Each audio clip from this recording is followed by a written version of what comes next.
5 real demonic possession cases that shocked the world. Modern medicine has provided rational explanations for most conditions that our ancestors attributed to supernatural forces. Epilepsy, schizophrenia, and dissociative disorders can account for the vast majority of behaviors that previous generations interpreted as demonic possession. Psychiatrists and neurologists have mapped the brain's capacity to create alternate personalities, generate voices that seem external, and produce physical symptoms that appear to defy medical understanding. But what happens when trained medical professionals encounter cases that resist every scientific explanation? When multiple specialists observe phenomena that violate fundamental laws of physics and biology? When possessed individuals demonstrate knowledge they could never have acquired, speak languages they've never learned, and exhibit physical capabilities that exceed human limitations? These 5 cases represent the intersection of documented medical observation and supernatural manifestation, where the boundary between psychiatric illness and genuine demonic possession dissolves into something far more disturbing than either explanation can fully encompass. Each case was investigated by teams of medical professionals, religious authorities, and skeptical researchers who were forced to acknowledge that they were witnessing something that challenged their understanding of consciousness, reality, and the forces that can influence human behavior. If you really like our channel, please don't forget to hit the like button and subscribe for more daily horror stories. Thanks. Number 1. The Exorcism of Anneliese Michel, When Medicine Surrenders to Hell. At 23 years old, Anneliese Michel was a devout Catholic university student studying to become a teacher, living quietly with her family in the Bavarian town of Klingenberg. Her life followed predictable patterns of study, prayer, and family obligations until 1968, when she began experiencing what doctors initially diagnosed as temporal lobe epilepsy. The seizures seemed manageable with medication, and Anneliese continued her education while undergoing standard neurological treatment. However, the symptoms that emerged over the following years defied every medical explanation her doctors attempted to provide. Anneliese began experiencing hallucinations during which she saw grotesque demonic faces that spoke to her in voices she described as coming from hell itself. These weren't typical psychiatric hallucinations. The entities she encountered provided detailed information about religious history, ancient languages, and theological concepts that exceeded her educational background. Dr. Siegfried Luthers, the neurologist treating Anneliese, documented symptoms that challenged his medical training. During episodes, Anneliese would speak in fluent Latin, a language she had never studied, reciting prayers backward and delivering theological dissertations with a level of sophistication that suggested seminary education. Her voice would change completely, becoming deeper and more masculine, while her facial features would contort into expressions that seemed physically impossible. The medical team expanded to include psychiatrists who initially suspected multiple personality disorder or schizophrenia. However, psychological evaluations revealed that Anneliese retained full awareness during her episodes, could remember everything that occurred, and showed no signs of the dissociation typical in such conditions. Her personalities weren't alternate aspects of her own psyche, but appeared to be separate consciousnesses with distinct knowledge, memories, and capabilities. Dr. Richard Roth, the psychiatrist assigned to her case, documented that Anneliese could differentiate between 6 separate entities that claimed to be possessing her body. Each entity had its own voice, mannerisms, and areas of knowledge. They identified themselves as Lucifer, Judas Iscariot, Nero, Hitler, Cain, and a disgraced priest named Fleischmann, who had been excommunicated in the 16th century. The medical evidence that accumulated over 7 years of treatment included audio recordings, video documentation, and witness testimonies from dozens of medical professionals. During episodes, Anneliese would demonstrate knowledge that she could not have acquired through normal means. The entity claiming to be Fleischmann provided accurate details about ecclesiastical proceedings from the 1500s that were verified through Vatican archives. The voice claiming to be Hitler spoke in perfect Austrian dialect and referenced historical events that hadn't been covered in Anneliese's education. Perhaps most disturbing were the physical manifestations that accompanied the possessions. Medical examination revealed that Anneliese could remain conscious and alert while her body temperature dropped to levels that should have caused unconsciousness or death. Her pulse would become undetectable during episodes, yet she continued speaking and moving normally. X-rays taken during possessions showed skeletal distortions that returned to normal when the episodes ended. The entities demonstrated knowledge of the private lives of everyone who interacted with Anneliese, including details about family secrets, personal histories, and intimate information that she had no way of knowing. They would address visitors by name, reference their personal struggles, and provide information about their past that was later verified as accurate. Dr. Adolf Rodewijk, a Jesuit priest and trained psychologist brought in to evaluate the case, concluded that Anneliese's condition exceeded the parameters of known psychiatric disorders. His evaluation noted that the possessed personalities showed consistent behavior patterns across multiple years, possessed knowledge that was impossible for Anneliese to have acquired, and demonstrated physical capabilities that violated medical understanding of human limitations. The exorcism performed by Father Arnold Renz and Pastor Ernst Alt was recorded on audio tape, preserving documentation of phenomena that challenged the observer's understanding of reality. The recordings captured multiple voices speaking simultaneously from Anneliese's throat, conversations between different entities arguing among themselves, and sounds that seemed to come from her body but didn't match human vocal capabilities. During the exorcism sessions, Anneliese would perform physical feats that should have been impossible given her deteriorated condition. She could remain in painful positions for hours without showing signs of muscle fatigue, would speak continuously for up to 18 hours without becoming hoarse, and demonstrated strength that required multiple adults to restrain her, despite weighing less than 70 pounds. The case generated over 40 hours of audio recordings and extensive medical documentation that has been analyzed by researchers for decades. Voice analysis of the recordings confirmed that the sounds produced during possessions came from Anneliese's vocal cords but displayed characteristics that were physiologically impossible for her to create naturally. Anneliese Michel died in 1976 after refusing all food and medical treatment for weeks, claiming that the demons were preventing her from eating and that her suffering was required to atone for the sins of humanity. Her death weight of 68 pounds and the advanced state of malnutrition suggested that her body had been systematically destroying itself in ways that defied the normal progression of eating disorders. The most disturbing aspect of Anneliese Michel's case isn't just that it defied medical explanation, but that it suggested the possibility that human consciousness can be invaded and controlled by entities with knowledge and capabilities that exceed earthly limitations. If multiple independent intelligences can inhabit a single human body, demonstrating information and abilities that the host could never possess, what does that say about the nature of consciousness itself and the vulnerability of human minds to forces that operate according to rules we cannot understand? The detailed documentation of Anneliese's case forces us to confront the possibility that our understanding of mental illness is incomplete, and that some conditions diagnosed as psychiatric disorders might actually be evidence of supernatural intervention in human consciousness.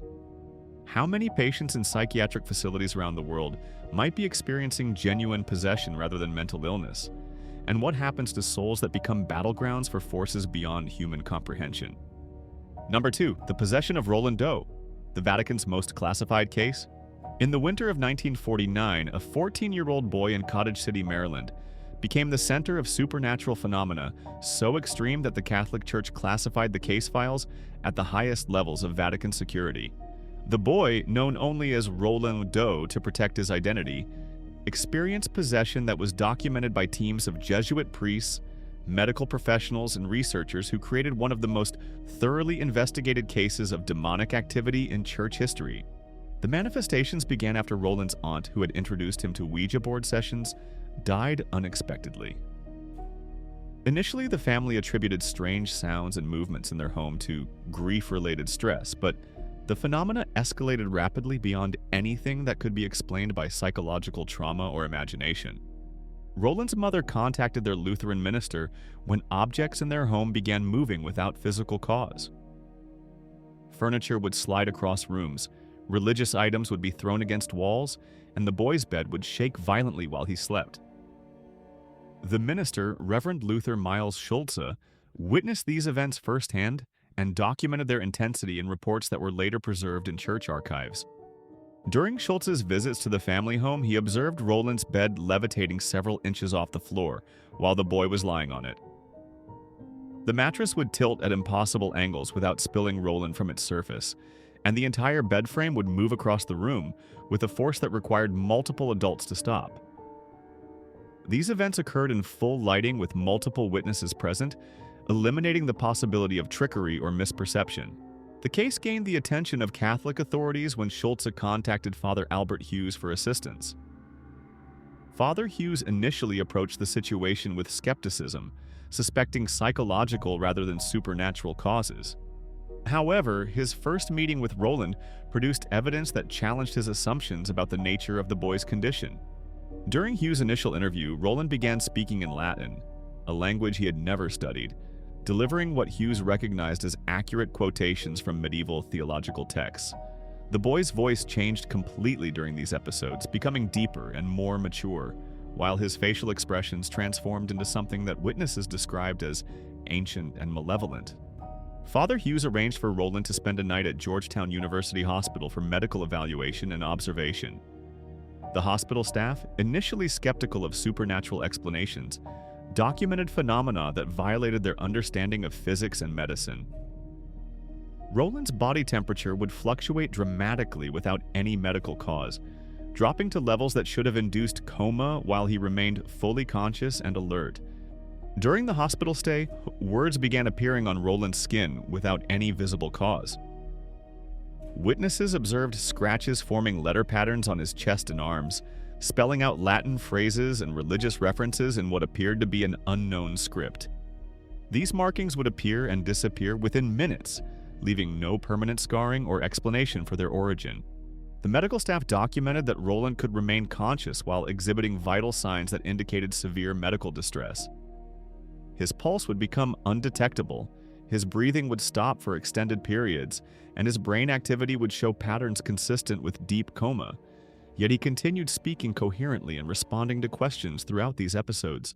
Father William Bodern was assigned to lead a formal investigation by the Jesuit order. Bodern assembled a team that included Father Walter Halloran, Father William Van Roo, and several medical professionals who documented over 30 separate exorcism sessions conducted between March and April 1949. The team's records, preserved in Jesuit archives, describe phenomena that challenged every participant's understanding of reality. During exorcism sessions, Roland would speak in multiple voices simultaneously, holding complex theological debates between different personalities that demonstrated knowledge of church history, biblical scholarship, and doctrinal issues that exceeded graduate-level seminary education. The entities possessing Roland provided information about the private lives of the exorcism team members that the boy could not have known through normal means. They referenced personal details about the priest's family histories, seminary experiences, and private struggles with faith that had never been shared with anyone outside of confession. Perhaps most disturbing was the entity's knowledge of events that hadn't yet occurred. During sessions, the voices would make predictions about future events in the lives of team members, political developments, and church matters that later proved accurate in specific detail. These predictions suggested that the possessing entities existed outside normal temporal limitations. The physical manifestations during exorcisms included furniture moving without contact, temperature changes that affected specific areas of rooms while leaving adjacent spaces unaffected, and objects materializing and disappearing in violation of conservation of matter principles. The team documented these events with photographs, temperature readings, and detailed written observations. Roland demonstrated physical capabilities that exceeded human limitations during possession episodes. He could remain in painful positions for hours without showing signs of muscle fatigue, would speak continuously for up to 12 hours without becoming hoarse, and displayed strength that required multiple adult men to restrain him, despite his adolescent size. The most compelling evidence came from linguistic analysis of the voices. Experts confirmed that Roland spoke in ancient Greek, Aramaic, and Latin, with pronunciation and grammar that indicated fluency rather than memorized phrases. The theological content of his speeches demonstrated understanding of complex religious concepts that would require years of advanced study to master.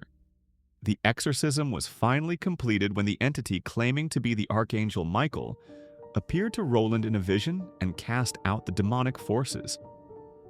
Witnesses reported seeing flashes of brilliant light that had no electrical source, hearing sounds that resembled massive wings beating, and experiencing a sensation of powerful wind moving through enclosed rooms with no open windows or doors. Following the successful exorcism, Roland returned to normal behavior with no memory of the possession events. Medical examination showed no lasting physical effects, and psychological evaluation indicated a mentally healthy adolescent with no signs of trauma or psychiatric disorder. The case became the inspiration for William Peter Blatty's novel, The Exorcist, though the fictional account omitted many of the most compelling documented details. The actual case files remain classified by the Vatican, accessible only to authorized researchers studying unexplained phenomena. The Roland Doe case represents one of the most thoroughly documented instances of supernatural possession in modern history, witnessed and recorded by trained professionals who had no preconceived belief in demonic activity. The evidence they collected suggests that human consciousness can be invaded by intelligences that possess knowledge, capabilities, and awareness that transcend earthly limitations. The most terrifying implication of Roland's possession isn't just that it happened, but that it demonstrated how vulnerable human minds might be to supernatural invasion. If entities with vast knowledge and power can take control of human consciousness through something as simple as Ouija board contact, what does that say about our assumptions of mental autonomy and free will? The detailed documentation of Roland's case forces us to confront the possibility that human consciousness exists in a spiritual battlefield, where forces beyond our understanding compete for control of our minds, bodies, and souls. How many other adolescents have unknowingly opened doorways to supernatural forces through seemingly innocent spiritual experimentation? And what happens when these entities decide that temporary possession isn't sufficient for their purposes? Number 3. The Smurl family terror, when demons invade suburbia. Jack and Janet Smurl thought they had found the perfect family home when they purchased the duplex at 308 Chase Street in West Pittston, Pennsylvania in 1973. The modest two-story building offered enough space for their growing family and the opportunity to live adjacent to Jack's parents, who occupied the other half of the structure. For 13 years, the Smurls lived quietly in their suburban neighborhood, raising their 4 daughters in what appeared to be an ideal family environment. The transformation of their home into a supernatural battlefield began gradually in 1985 with phenomena that initially seemed like minor household problems. Electrical appliances would malfunction without explanation, strange odors would appear and disappear throughout the house, and family members would hear unexplained sounds during the night. The Smurls attributed these disturbances to the age of their home and normal settling issues. However, the activity escalated rapidly into manifestations that defied rational explanation. The family began experiencing physical attacks from invisible forces that left visible bruises, scratches, and burn marks on their bodies. These injuries would appear suddenly, often in geometric patterns that suggested deliberate design rather than accidental contact. Janet Smurl reported being repeatedly assaulted by unseen entities while alone in the house. She described feeling invisible hands grabbing and pushing her, experiencing sensations of being lifted off the ground, and enduring sexual attacks from incorporeal beings that left physical evidence of their encounters. Medical examination confirmed injuries consistent with physical assault, but no human perpetrator could be identified. The supernatural activity affected every member of the household, including the children, who reported seeing shadowy figures moving through their bedrooms, hearing voices calling their names, and experiencing nightmares so vivid and terrifying that they refused to sleep alone. The youngest daughter, Heather, began speaking to invisible companions who provided her with information about family members and neighbors that she could not have known through normal means. Jack Smurl documented encounters with entities that appeared as solid human figures but demonstrated capabilities that violated physical laws. He reported seeing a man in outdated clothing walking through walls, observing figures that cast no shadows or reflections, and attempting to physically confront intruders who would vanish when touched. The case gained credibility when extended family members and neighbors began witnessing the supernatural activity. Jack's parents, living in the adjacent half of the duplex, experienced similar phenomena, including furniture moving without contact, electronics malfunctioning, and encounters with apparitions that appeared throughout both halves of the building. Father Robert McKenna, a traditional Catholic priest, was contacted to investigate the Smurl family's claims. McKenna's initial assessment suggested psychological rather than supernatural causes, but his first visit to the home produced evidence that challenged his skeptical approach. During his interview with the family, religious objects throughout the house began moving on their own. Temperatures dropped dramatically in specific rooms, and the priest himself reported feeling physical pressure that seemed designed to force him to leave the premises. The investigation expanded when demonologists Ed and Lorraine Warren were called to assess the situation. The Warrens brought sophisticated recording equipment and documented phenomena that exceeded their extensive experience with paranormal cases. Their audio recordings captured voices speaking in languages that linguistic experts could not identify, and their photographs revealed anomalous figures and energy patterns that suggested the presence of multiple entities. Perhaps most disturbing was the escalation of attacks on Janet Smurl, which became increasingly violent and sexual in nature.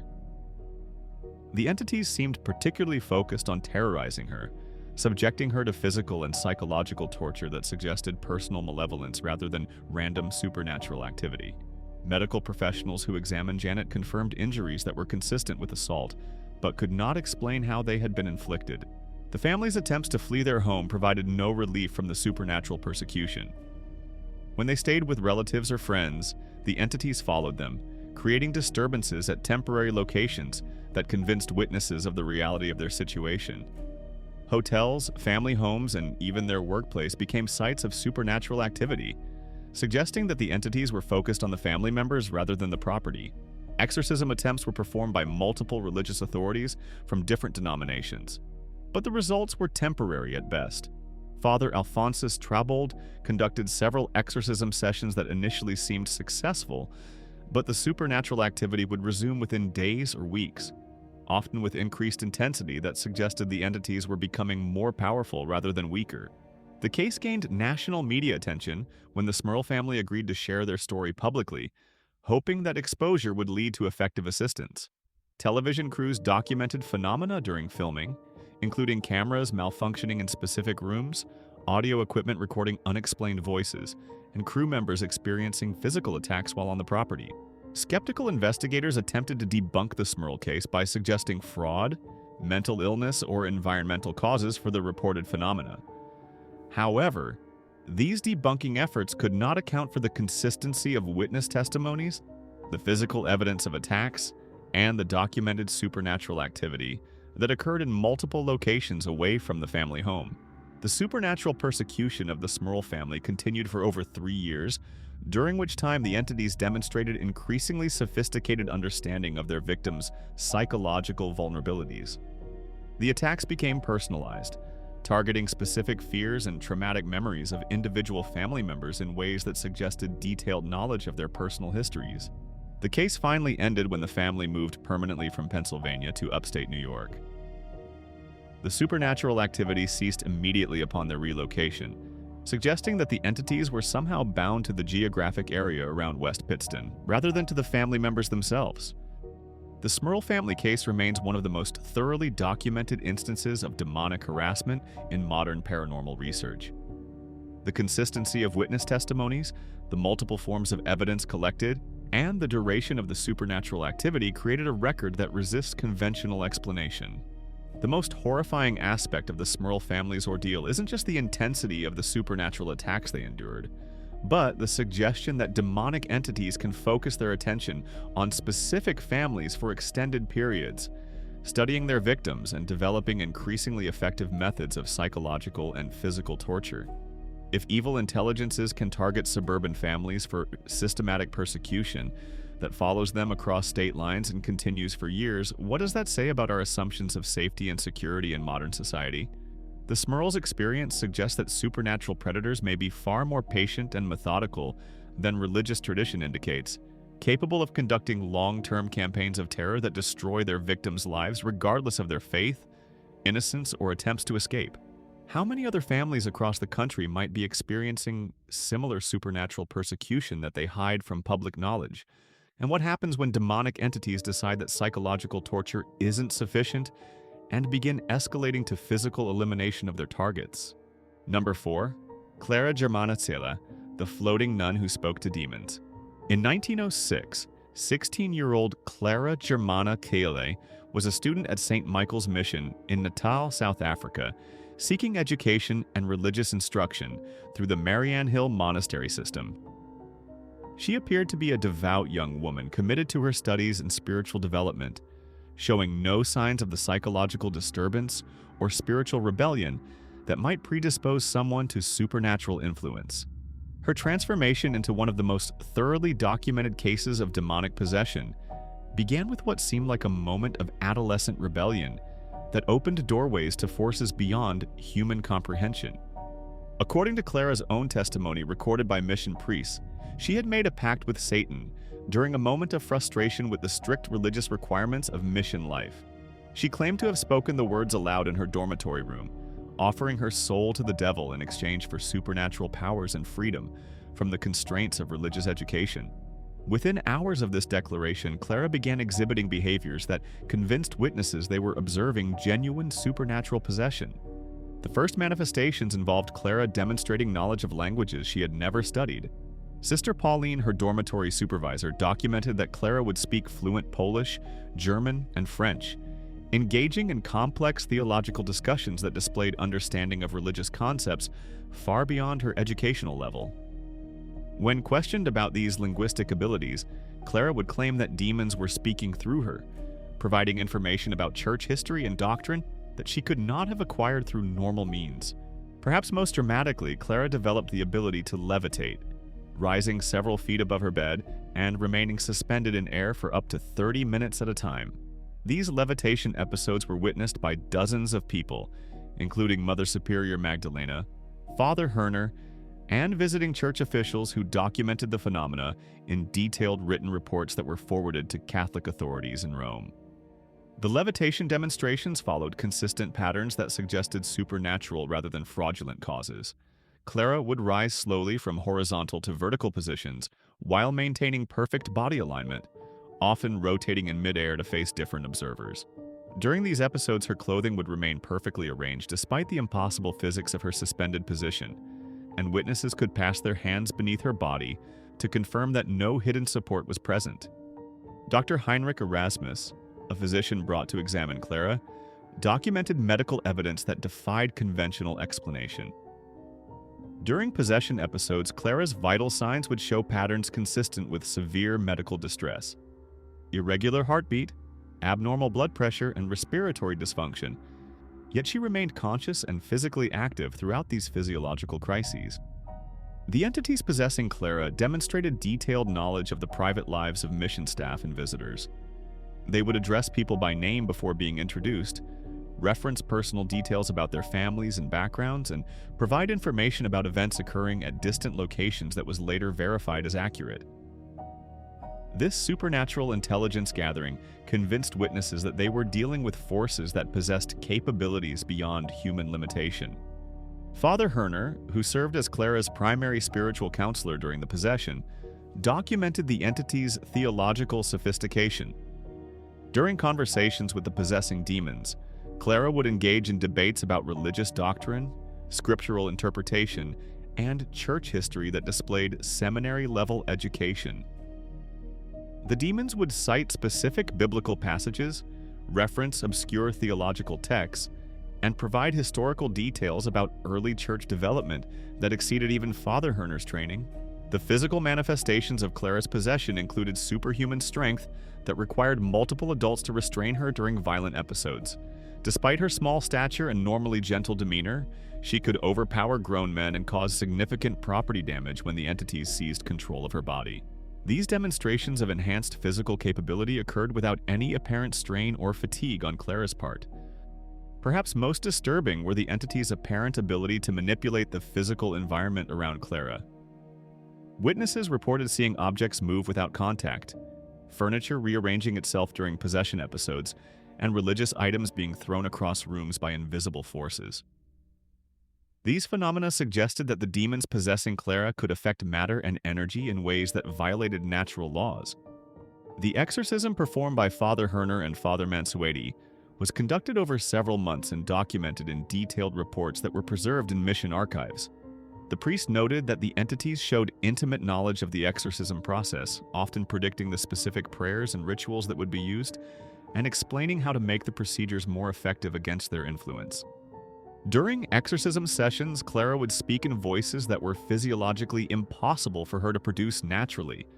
Voice analysis by church authorities confirmed that the sounds came from her vocal cords, but displayed characteristics that suggested multiple speakers of different ages and genders talking simultaneously. The content of these communications included detailed descriptions of hell, prophecies about future events, and theological discussions that challenged the exorcist's understanding of religious doctrine. The most compelling evidence of supernatural possession came from Clara's prophetic abilities during episodes. The entities would make specific predictions about future events in the lives of mission staff, political developments in South Africa, and church matters that later proved accurate in remarkable detail. These prophecies included information about people Clara had never met, and events that wouldn't occur for months or years after her predictions. Clara's possession was finally ended through a combination of exorcism rituals and her own spiritual commitment to rejecting the demonic influence. The successful conclusion of the case was attributed to Clara's genuine repentance for her original pact with Satan and her willingness to endure the physical and psychological trauma required to drive out the possessing entities. Following the exorcism, Clara returned to normal behavior with no memory of most possession events. Medical examination showed no lasting physical effects, and psychological evaluation indicated a mentally healthy young woman, with no signs of the trauma typically associated with extended supernatural harassment. The documentation of Clara's case includes witness testimonies from over 170 people, medical reports, photographs of levitation episodes, and detailed accounts of supernatural phenomena that were verified by multiple independent observers. The consistency and detail of this evidence convinced Catholic authorities that they had witnessed genuine demonic possession rather than psychological disorder or fraud. The most terrifying aspect of Clara Germana Cele's possession isn't just the dramatic supernatural phenomena she exhibited, but the suggestion that demonic entities are constantly available to respond to human invitations, regardless of how casual or momentary those invitations might be.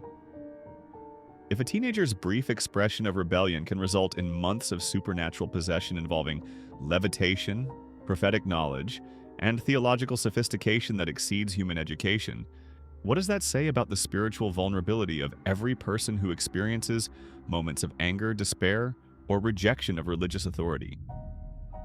Clara's case demonstrates that the boundary between normal human consciousness and demonic invasion may be far thinner than religious tradition suggests, and that supernatural entities are actively monitoring human spiritual states, waiting for opportunities to establish footholds in minds that momentarily open themselves to evil influence. How many people throughout history have unknowingly invited demonic possession through casual expressions of spiritual rebellion? And what happens when these entities decide that temporary influence isn't sufficient and begin working to establish permanent control over human souls? Number 5, the possession of Michael Taylor, when exorcism unleashes murder. In the small market town of Ossett, West Yorkshire, Michael Taylor appeared to be an ordinary family man in 1974, working as a butcher and living quietly with his wife Christine and their 5 children. Taylor attended the local Christian fellowship meetings regularly, participating in charismatic worship services that emphasize spiritual healing and divine intervention in daily life. His involvement in religious activities seemed to represent positive personal growth, strengthening his family relationships and providing community support during difficult economic times. The transformation that would lead to one of Britain's most horrific possession cases began when Taylor started attending prayer meetings led by Marie Robinson, a charismatic minister who specialized in spiritual healing and deliverance from demonic influence. During these sessions, Taylor exhibited increasing religious fervor, speaking in tongues, claiming to receive divine visions, and developing what appeared to be a spiritual gift for prophecy and healing. However, Taylor's spiritual enthusiasm gradually shifted into something darker and more disturbing. He began making accusations against Marie Robinson, claiming that she was possessed by demons and that her ministry was corrupted by evil influences. His behavior during prayer meetings became increasingly aggressive, with Taylor interrupting services to deliver what he claimed were divine messages exposing spiritual deception within the fellowship. The situation escalated when Taylor began displaying symptoms that convinced fellow church members they were witnessing genuine demonic possession. His voice would change dramatically during services, becoming deeper and more menacing, while he delivered theological dissertations that displayed knowledge of religious history and doctrine that exceeded his educational background. The content of these speeches included detailed descriptions of hell, prophecies about the end times, and accusations against specific individuals that revealed intimate knowledge of their private lives. Christine Taylor and other family members reported that Michael's behavior at home had become increasingly violent and unpredictable. He would speak to invisible entities that he claimed were angels and demons, engaging in conversations that suggested he was receiving specific instructions about his role in spiritual warfare. These episodes were accompanied by physical manifestations including furniture moving without contact, religious objects being thrown across rooms, and unexplained sounds throughout the house. Father Peter Vincent, an Anglican priest, was contacted to assess Taylor's condition. Vincent initially suspected mental illness rather than supernatural possession, but his interviews with Taylor revealed knowledge and capabilities that challenged conventional psychiatric diagnosis. The decision to perform an exorcism was made when Taylor's condition deteriorated to the point where he was making serious threats against family members and expressing detailed plans for violence that he claimed were being dictated by demonic entities. Father Vincent assembled a team that included Methodist minister Donald Ambe and several experienced prayer group leaders to conduct what they hoped would be a definitive spiritual intervention. The exorcism session, conducted on October 5, 1974, lasted nearly 8 hours and was witnessed by multiple participants who documented phenomena that challenged their understanding of spiritual warfare. Taylor exhibited superhuman strength that required several men to restrain him, spoke in multiple voices simultaneously, and demonstrated knowledge of the personal histories and hidden sins of everyone present at the ceremony. Perhaps most disturbing was Taylor's apparent awareness of events occurring at distant locations during the exorcism. He provided real-time commentary about activities involving his family members who were not present, described accidents and incidents happening in the community, and made specific predictions about future events that later proved accurate. The exorcism team documented the expulsion of 40 separate demons from Taylor, each identified by name and associated with specific sins, character flaws, or supernatural capabilities.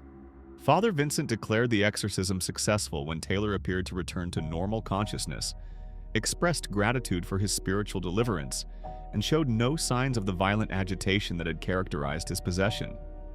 However, the exorcism team acknowledged that 3 demons, murder, violence, and insanity, had been too powerful to expel completely and warned that Taylor remained spiritually vulnerable.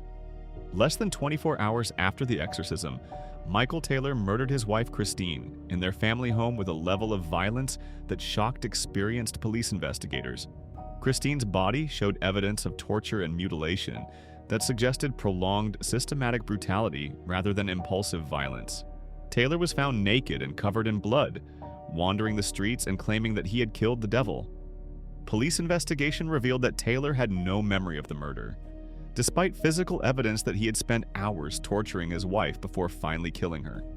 Medical examination showed no signs of drug use or mental illness that could account for his behavior, and psychological evaluation indicated a man suffering from severe trauma and confusion about recent events. The case gained national attention when details of the exorcism emerged during Taylor's trial. Religious authorities were forced to defend their decision to perform spiritual intervention rather than seeking psychiatric treatment, while skeptics questioned whether the exorcism had actually triggered the violence rather than preventing it. Taylor was acquitted of murder by reason of insanity, but the acquittal raised more questions than it answered about the relationship between supernatural possession and criminal responsibility. The most horrifying aspect of Michael Taylor's case isn't just the brutal murder that followed his exorcism, but the suggestion that incomplete spiritual intervention might actually increase rather than decrease the danger posed by possessed individuals. If 40 demons could be expelled while 3 remained, strengthened by the elimination of competing influences within Taylor's consciousness, what does that say about the effectiveness of exorcism as a treatment for supernatural possession?